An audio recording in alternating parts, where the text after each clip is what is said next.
रहीम शुरू अल्लाह के बबरकत नाम से जो बड़ा मेहरबान नहायत रहम करने वाला है। मैं हूं नूर इस्लाम हाशमी, आपका बायोलॉजी टीचर।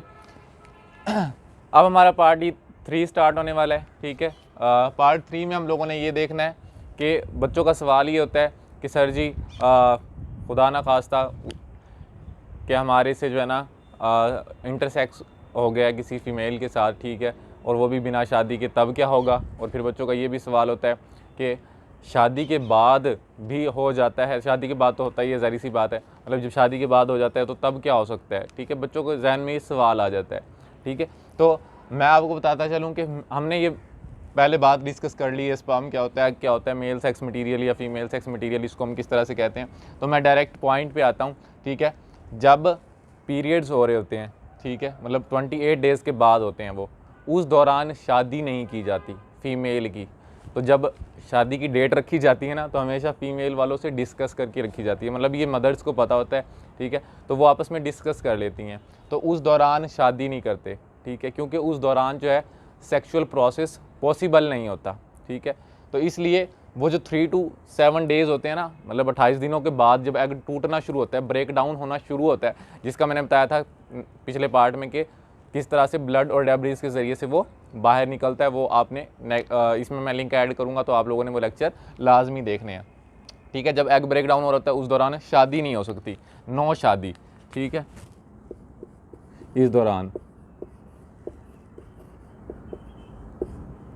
इस बात का आपने ध्यान रखना है।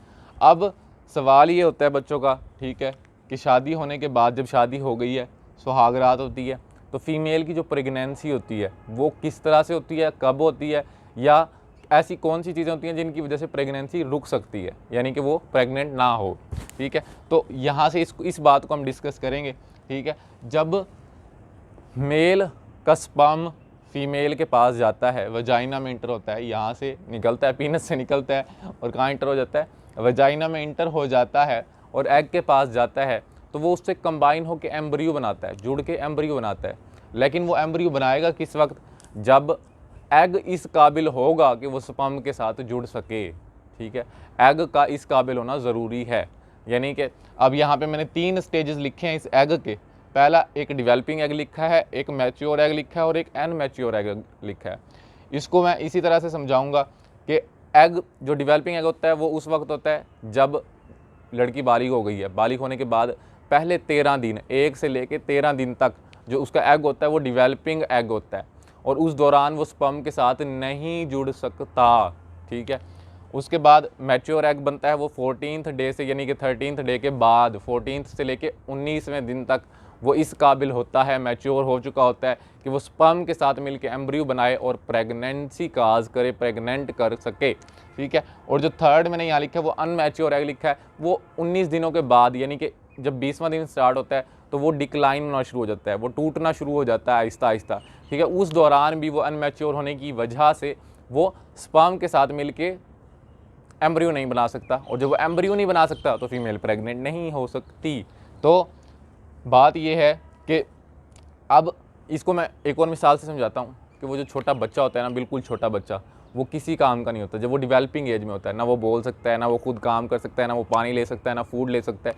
तो इसी तरह से जो डेवलपिंग एग होता है, ये जब छोटी एज में होता है, यानी कि पहले 13 दिनों में होता है, ये किसी काम का नहीं होता, ये कुछ भी नहीं कर सकता स्पर्म के साथ मिल। इसी तरह फिर जब वो बच्चा बड़ा हो जाता है, जवान हो जाता है, 15 साल का, 20 साल का, 25 साल का हो जाता है, ये वाली एज होती है, तो हम उसको कहते हैं अब इससे जो मर्ज़ी करा लो, जितनी मर्ज़ी मेहनत करा लो, जो चीज़ मर्ज़ी, जितना वज़न उठवा लो, जितना मर्ज़ी काम करा लो, जितना मर्ज़ी जगा लो, जितना मर्ज़ी जो कुछ मर्ज़ी करा लो, तो अब ये जवान है, इससे हम हर काम करा सकते हैं। ठीक इसी तरह से जब मैच्योर एग होता है 13 से 19th डे तक, फिर हम इससे जो मर्ज़ी करवा सकते हैं, जो मर्ज़ी से मुराद बच्चे बनवा सकते हैं। ठीक है, तो ये मैच्योर एग होता है। जबकि जब इंसान बूढ़ा हो जाता है 40 के बाद, 50 के बाद, फिर उसका हर चीज़ जो है ना, जिस्म टूटना शुरू हो जाता है, दांत टूटना शुरू हो जाते हैं, वो उतनी मेहनत नहीं कर सकता, उतने काम कर ही नहीं सकता, और वो इस काबिल नहीं हो सकता कि वो किसी का मुकाबला कर सके। ठीक इसी तरह से अनमैच्योर एग जब वो 20th से लेकर 28th डे तक होता है, तो वो उसका मुकाबला स्पर्म का नहीं कर सकता, उससे कंबाइन नहीं हो सकता, जुड़ के एम्ब्रियो नहीं बना सकता और नई नस्ल काज नहीं कर सकता, नई नस्ल नहीं बना सकता। जबकि मेल की बात करें, मेल का जो स्पर्म होता है वो तो ताकतवर इतना होता है कि वो 80 साल की एज में भी अगर स्पर्म प्रोड्यूस करता है तो वो फ़ीमेल को प्रेग्नेंट कर सकता है, ठीक है। तो लेकिन जो फीमेल का एग होता है उसके स्पेसिफिक डेज़ होते हैं। अब कुछ बच्चों का यहाँ पे सवाल होता है कि जो है ना कि क्या इन्हीं दिनों में, सिर्फ इन्हीं दिनों में जो है ना फीमेल प्रेग्नेंट हो सकती है। तो उसके लिए मैं आपको बताता चलूँ, आप लोगों ने गुनाह से बचना है और आपने ये नहीं कह देना कि सर ने कहा था कि जो है ना इन्हीं दिनों में होगी तो होगी, ठीक है, और ये सोच के जो है ना लड़की से पूछ लिया कि ये वाले दिन चल रहे हैं, मतलब डेवलपिंग वाले चल रहे हैं, अनमेच्योर वाले चल रहे हैं, और गर्लफ्रेंड बना के उसके साथ जो है ना आप लोगों ने सेक्स कर लिया। तो एक तो पहली बात ये इस्लामिक पॉइंट ऑफ व्यू से ये ज़िना है, 70 या 80 या 100 कोड़े सज़ा है, संसार इसकी सज़ा है, ठीक है। तो इसकी सज़ा दुनिया में भी बड़ी सख्त है, आखिरत में भी बड़ी सख्त है, मैं आपको बता दूँ, ठीक है। तो इन चीज़ों से आपने बचना है। और दूसरी बात ये कि फ़ीमेल के डेज़ आगे पीछे हो सकते हैं, आप गलती कर सकते हो, ठीक है। तो उसको स्ट्रेस की वजह से उसके दिन आगे पीछे चले गए, उसके फिजियोलॉजिकल चेंजेस की वजह से दिन आगे पीछे चले गए, तो इन चीज़ों का भी आपने ख्याल रखना है। और कुछ बच्चों का यहाँ पे सवाल होता है कि शादी हो गई है, शादी के बाद भी जो है ना औलाद नहीं हो रही, ठीक है। तो हुआ ये कि मैंने बताया फ़ीमेल से पूछ के जो है ना उसकी शादी की वो रखी जाती है, डेट रखी जाती है, ठीक है। अब वो पीरियड्स के अलावा वाली डेट रखते हैं, ठीक है। पीरियड्स के अलावा वाली डेट रखी, या तो अब उन्होंने डेवलपिंग एग वाली रख दी या फिर उन्होंने अनमैच्योर वाली रख दी। और हस्बैंड ने क्या किया, वो सुहागरात मनाई और उसका एग या तो डेवलपिंग फेज़ में था, स्टेज पे था, या तो अनमैच्योर स्टेज पे था, और वो जो है उसके बाद शहर से बाहर चला गया और फिर वो महीने बाद आया। इसी तरह फिर या वो मुल्क से बाहर चला गया और फिर वो अपनी बीवी पे इल्ज़ाम लगा रहा है कि जो है ना हमारे यहाँ औलाद नहीं हो रही, हमारी बीवी जो है ना सही नहीं है। तो इसके लिए ये एक फैक्टर हो सकता है, एक वजह हो सकती है। मैं ये नहीं कह रहा सिर्फ यही वजह, हज़ारों वजूहात हैं, तो ये एक वजह ये भी हो सकती है, ठीक है। तो इन चीज़ों का भी आपने ध्यान रखना है कि आपने जो है ना जो इंटरसेक्ट करना है ना अपनी वाइफ के साथ, वो उस दौरान करना है जब वो मैच्योर एग हो उसके पास। और ये कब पता चलेगा आपको, ये आपकी बीवी ही बता सकती है, आपको और कोई नहीं बता सकता।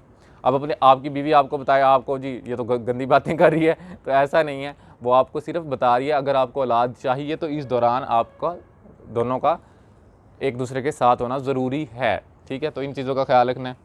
अच्छा, अब कुछ बच्चों का एक और सवाल ये भी होता है कि जो है ना मतलब हम तो मियाँ बीवी दोनों साथ ही रहते हैं, एक ही घर में रहते हैं, और माशाल्लाह अल्लाह ताला ने बहुत तौफीक दी हुई है, तो रोज़ाना साथ होते हैं, तो उसके बावजूद औलाद नहीं हो रही, ठीक है। तो मैंने बताया हज़ारों वजूहात हैं, एक ही अकेली वजह नहीं है। मैंने कहा सिर्फ ये एक वजह हो सकती है।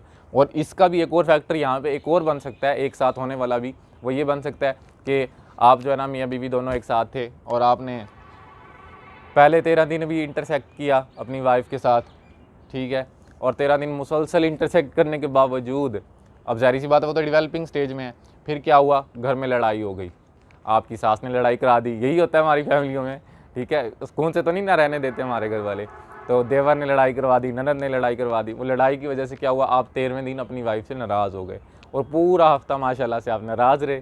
तो 13 से 19 दिन तक जब तक उसके पास मैच्योर एग था तो आप तो नाराज़ रहे, आप वापस राज़ी हुए कब, जब 20वां दिन शुरू हो गया, 21वां दिन शुरू हो गया और आपने दोबारा इंटरसेक्ट किया, फिर आप कह रहे हैं कि औलाद नहीं हो रही। तो मैच्योर एग होगा, स्पर्म के साथ मिलेगा तो एम्ब्रियो बनेगा, तो वो प्रेग्नेंट होगी ना, ठीक है। तो इन चीज़ों का भी आपने ख्याल रखना है। इन दिनों में नहीं लड़ना, उससे पूछ लेना ये वाले दिन तो नहीं है ना, तो इन दिनों में आपने लड़ने से क्या करना है, परहेज़ करना है बच्चों। अच्छा, तो आपने इसको सिर्फ स्टडी के तौर पे लेना है, नॉलेज के तौर पे आपने इसको यूज़ करना है। मैंने आपको ऑलरेडी बताया कि जो है ना आपने गर्लफ्रेंड बना के या गलत तरीके की तरफ नहीं जाने में आप लोगों ने क्या करना है, शादी करनी है बेटा, शादी, ठीक है। अब ये भी घर वालों को ना जाकर कह देना कि सर ने कह दिया है तो सुबह शादी हो जानी चाहिए, लेकिन ये सिर्फ आपकी नॉलेज के लिए वीडियो थी। आप लोगों ने सिर्फ इसको नॉलेज के तौर पर ही और फ़ायदे के लिए यूज़ करना है, ठीक है, वरना अपने नुकसान के आप खुद ज़िम्मेदार हो।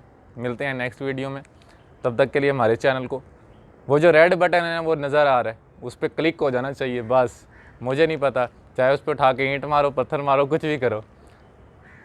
लाइक करो, शेयर करो, सब्सक्राइब करो। मिलते हैं नेक्स्ट वीडियो में, तब तक अपना ख्याल रखो। अल्लाह हाफिज़, फ़ी अमान अल्लाह।